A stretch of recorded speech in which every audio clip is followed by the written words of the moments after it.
We have interviewed three science teachers teaching in secondary schools regarding issues and trends in education they have encountered and used during the pandemic.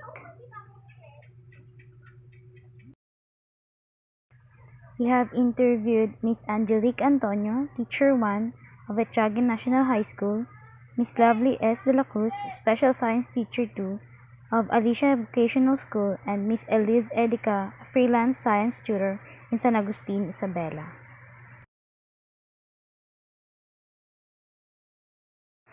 Good afternoon, ma'am. So my first question is, what are the issues and problems in teaching science during the pandemic that you have encountered as a science teacher?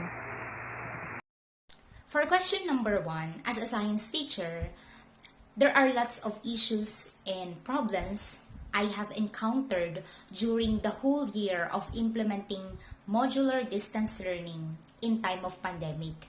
And the ultimate problem that I faced is the issue on internet connectivity, not only for the students, but also for me as a teacher, because I admit that there are times I have poor connection, and the availability of gadgets of the students used in distance learning. Because even if there are printed materials, we still need to meet our students virtually to, of course, engage ourselves, to get to know each other, since we are separated by the fact that schools are closed and we are not able to meet them because they are not allowed to go to school. So it's the only way to at least be attached to our students virtually. So how can we do that if our students are not able to connect to the internet, since they don't have these gadgets for distance learning?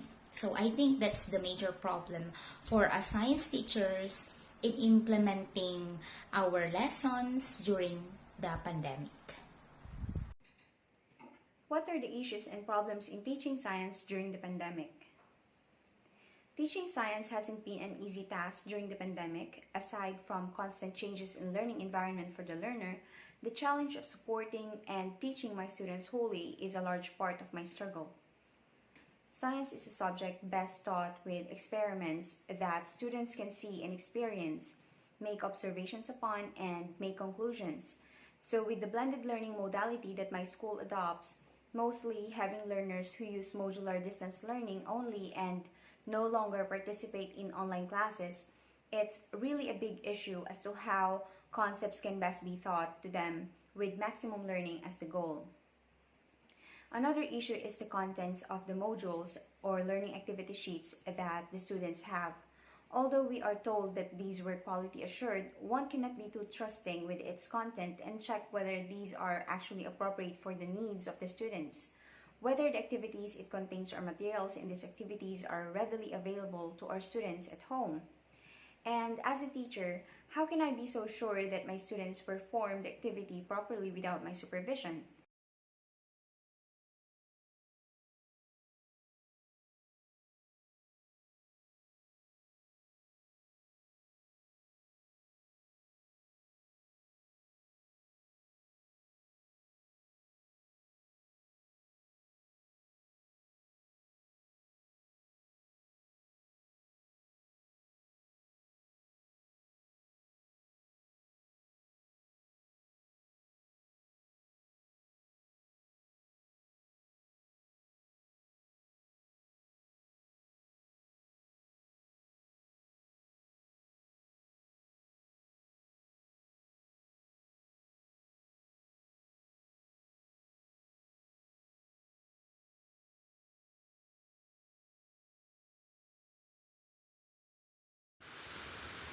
For the second question, what are the current trends that you use in teaching science?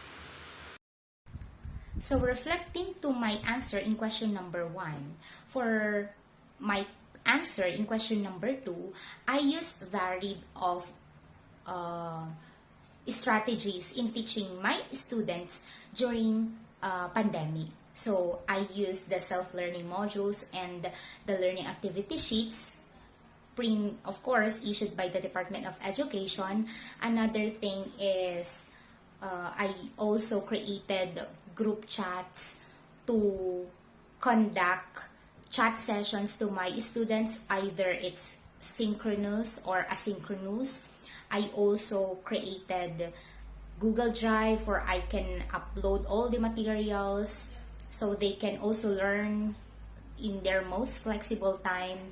I also created Google Classroom, but unfortunately it was not really effective since there are students who cannot access good internet connection, and of course they don't have smartphones yung iba. And I also conduct virtual lessons via Google Meet.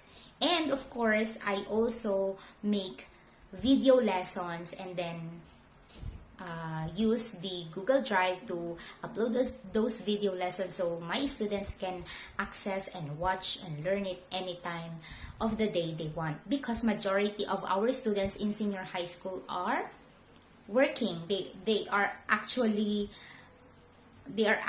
part-time students and full-time workers during the day, so their free time is only at the night. So I have to upload the material so that they can somehow learn at the night during their free time.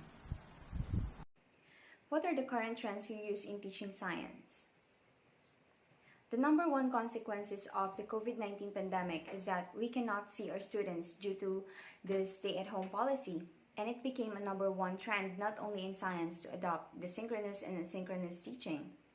There are several teaching platforms which are already being used even before the pandemic but is now very popular, such as Google Meet, Zoom, and PhET simulations. But with the new normal, new updates has been made where students can download apps such as the PhET simulation in their phone and use it offline for experiments. Quizzes, Class and App are only several others which had helped me conduct a more organized classes online. Recording and posting video lessons is also one I did for the benefit of the learners who cannot immediately attend scheduled online classes, so they can access these video lessons when they have the means to do so.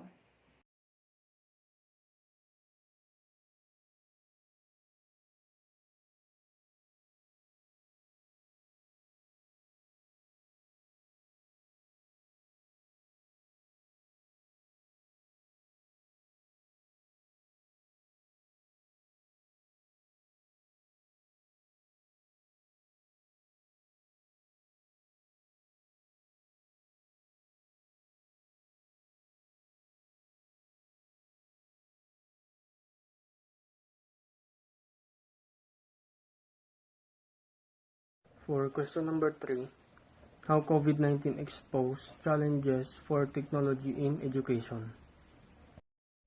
Actually, for question number 3, this pandemic brought a new issue in education.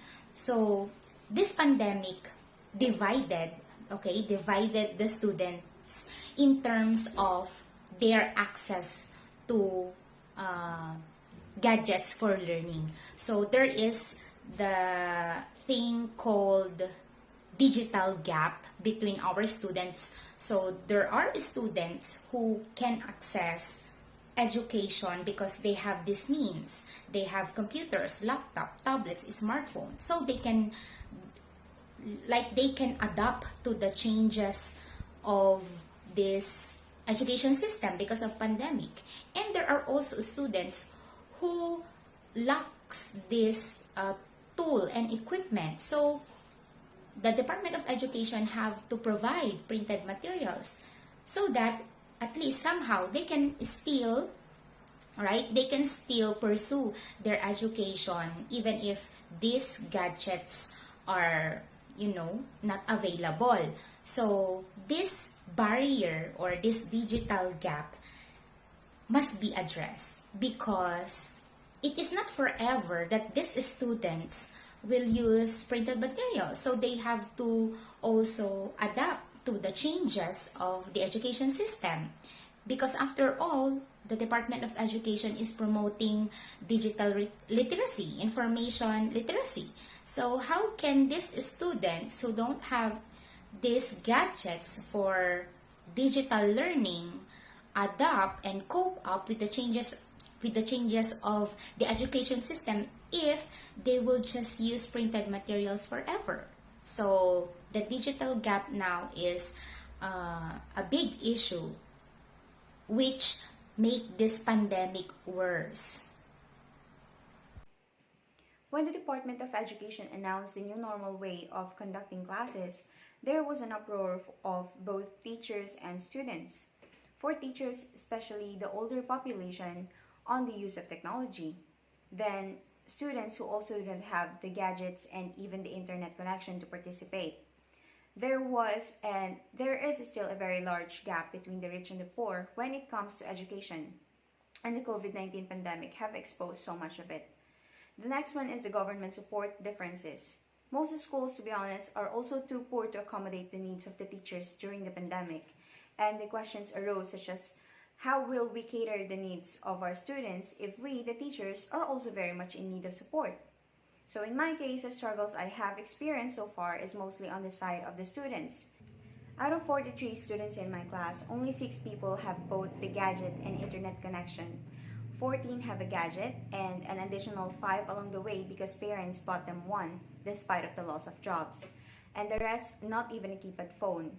Reaching the student is one of my biggest struggles, especially because home visit is also prohibited. Question number 3 po.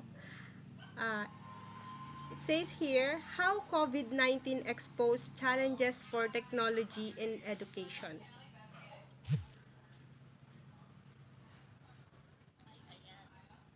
So, alam naman natin na napakahirap ng internet sa Pilipinas. Most of the people in the Philippines is not having their own internet connection and the gadgets. So, Yes, ma'am. nung time ng pandemic, parang naging turn na lahat na ay kailangan natin bumili ng laptop, ng smartphone just to make sure that our students or our children can para makapag-aral sila ng maayos kasi yun nga yung way both of teaching natin ngayon which is through the use of gadgets and the internet.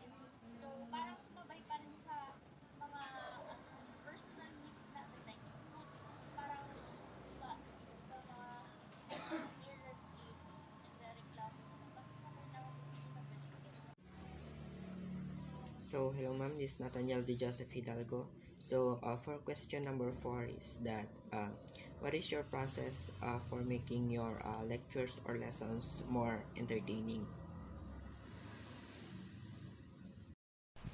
So for question number 4, I make my lessons in science more fun, more engaging by using digital technologies in education. So I use Pear Deck, Nearpod, Slido, Mentimeter, and a lot more. Actually, templated gamification PowerPoint presentation via Google Meet or via synchronous lesson in Google Meet so that the 45 minutes meeting my students virtually will be maximized. So by using these digital tools in education, mafe-feel ng mga bata na even it's virtual lesson or virtual class, it is like a simulation of the face-to-face classes, diba? Before pandemic. Para at least somehow they will feel na they belong to the group, they belong to a classroom setup, like that, because I know that we miss it so much, diba? So these tools, the Pear Deck, the digital technologies that I have mentioned, is really a great help for me because the games, yung pa-contest na nandoon sa mga applications na yon made my students eager to participate during synchronous class. And actually from the very first time I used it, talagang natuwa sila. So, from then on, I started scheduling video lessons, synchronous video lessons via Google Meet at least twice a month. Even we are using modular distance learning as our main modality implemented by the DepEd. So, natutuwa kasi sila and I know if students are if students are enjoying, I know that they are learning, and that is the best thing for me, that they find learning while they are enjoying at the same time. The key for me is keeping my online classes at a maximum of only 10 to 20 minutes. That way, I keep their attention, I take into consideration their data and time to do their modules, their connection problems if there is, and most importantly, talk to each one of them during the class. It's like the activity Pass the Cabbage, only there's no cabbage and no passing. This will keep each one attentive.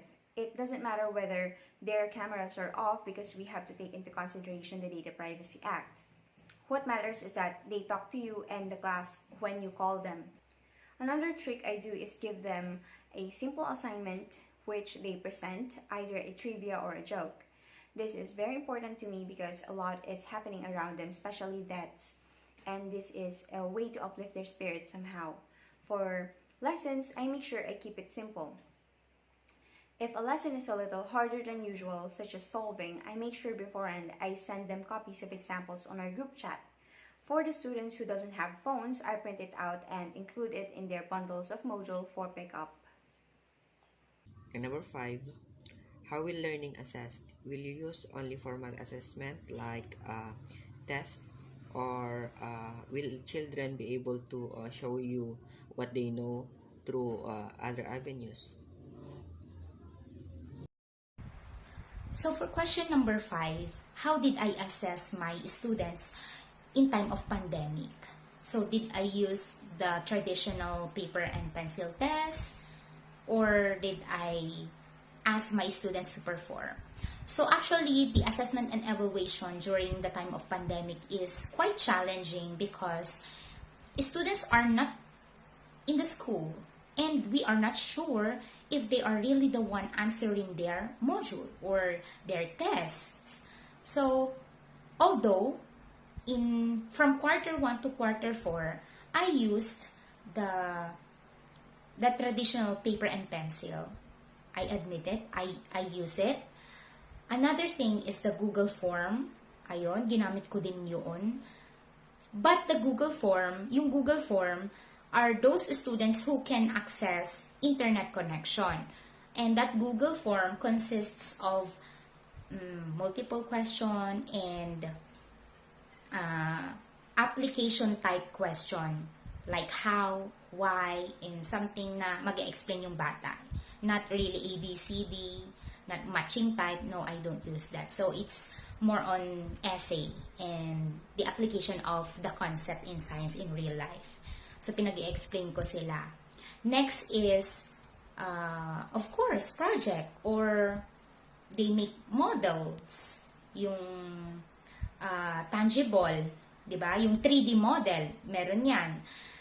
Ginawa nila yan. Poster, ginawa din nila yan as part of their performance. So aside from their written tests, like the ABCD, the formative tests, in the Google form, and yun nga, nagprint din ako, tapos kino-photocopy ko, meron din silang mga performances. Like, I also use TikTok, like they consume a 60-second video in TikTok and they will talk about a particular concept in earth and life science. Ay ginamit ko yon. Then nag-poster making din sila, gumawa din sila ng 3D model, tapos pinasa ng mga magulang nila in the school.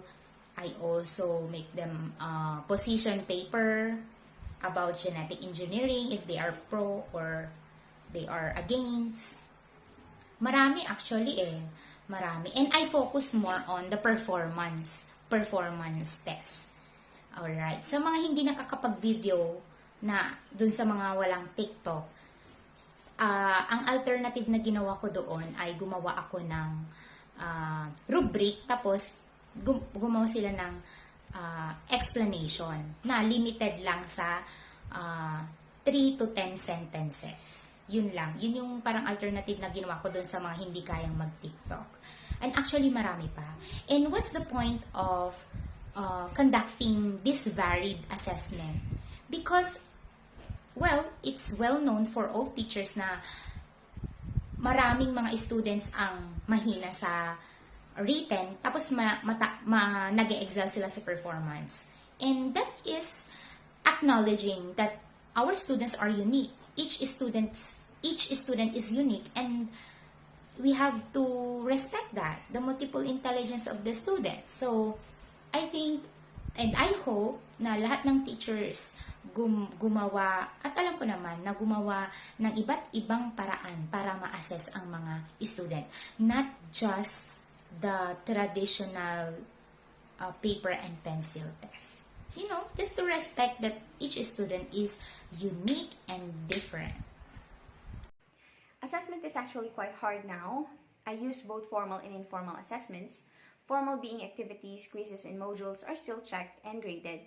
We create summative exams which are also recorded, but it was very important for me to see what my students are actually capable of, so I devised this activity which they do every quarter, wherein I give them a set of objectives and they can choose whatever they want to do with the project, and the end goal must be achieved.